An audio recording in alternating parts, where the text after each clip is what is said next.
And I began to learn a lot of things about that you need to, if you want to help people, you don't just show them that it's how things are horrible. They have to see some sense of hope or resistance. So resistance history I learned that, resistance history is important and oppression history is important, both together. If you just do one, it seems like we're doomed. If you just do oppression, if you just study oppression, it seems horrible because that's all there is, it seems. But there's always been resistance of different kinds, even little things.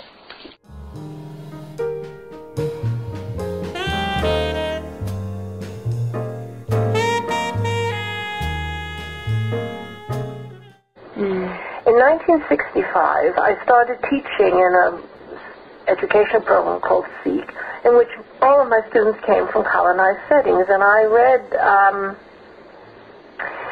a book in order to make me a better teacher for them called The Colonizer and the Colonized by Albert Memmi. And in it, there was a paragraph that just it exploded in my brain and heart.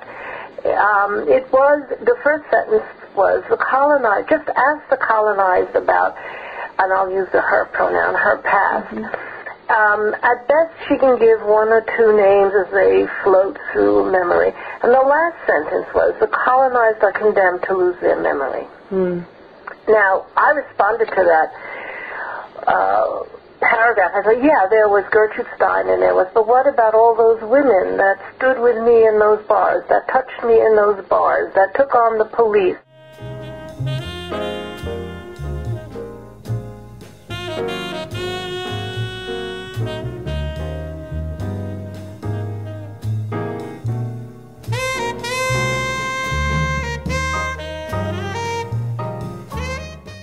I think what was really exciting about all of them was the fact that there were people there who were doing research, and we were all so excited, to hear it, and to see things that we had never seen before, or to hear about people we had suspected, were gay, but no one had ever produced anything on these people.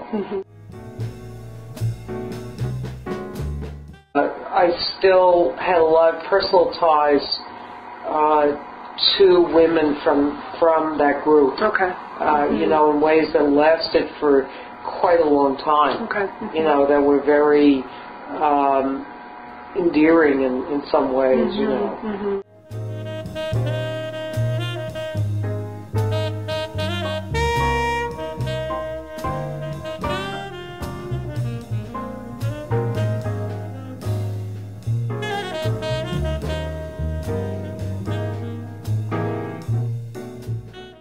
Coming Out play was my first delving into, my first looking for, is there such a thing?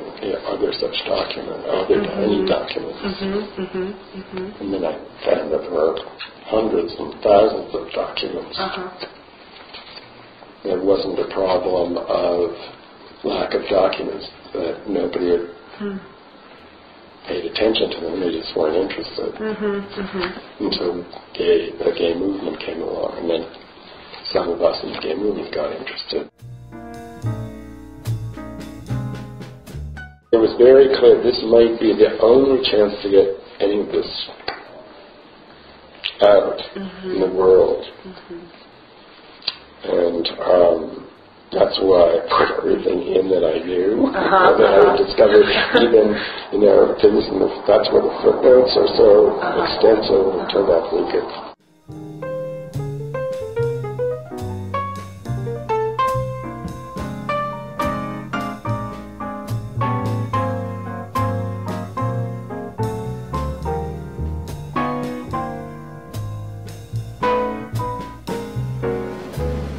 Traditional archives have narrow visions of both what they want and who they're going to ask the questions of, and that they don't know how to go outside the box when they ask questions.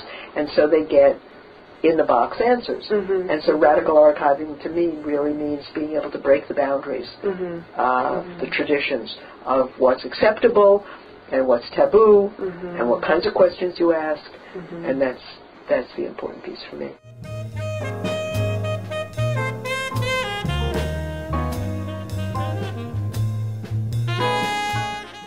I think that we got places like Schlesinger, not we alone, but the archiving the lesbian and gay archiving movement outside the traditional archives got those archives to have to take the labeling of lesbians more seriously. That they could not hide behind what they often do, which is, well, we don't know, or they didn't say, or you know, or they did say, but we didn't ask them for permission, so we're not, you know, and we really pushed the boundaries. And I think it also meant that the archiving movement got traditional archives to even want to collect lesbian and gay papers, which they would not have, I think, if we weren't out there dancing around.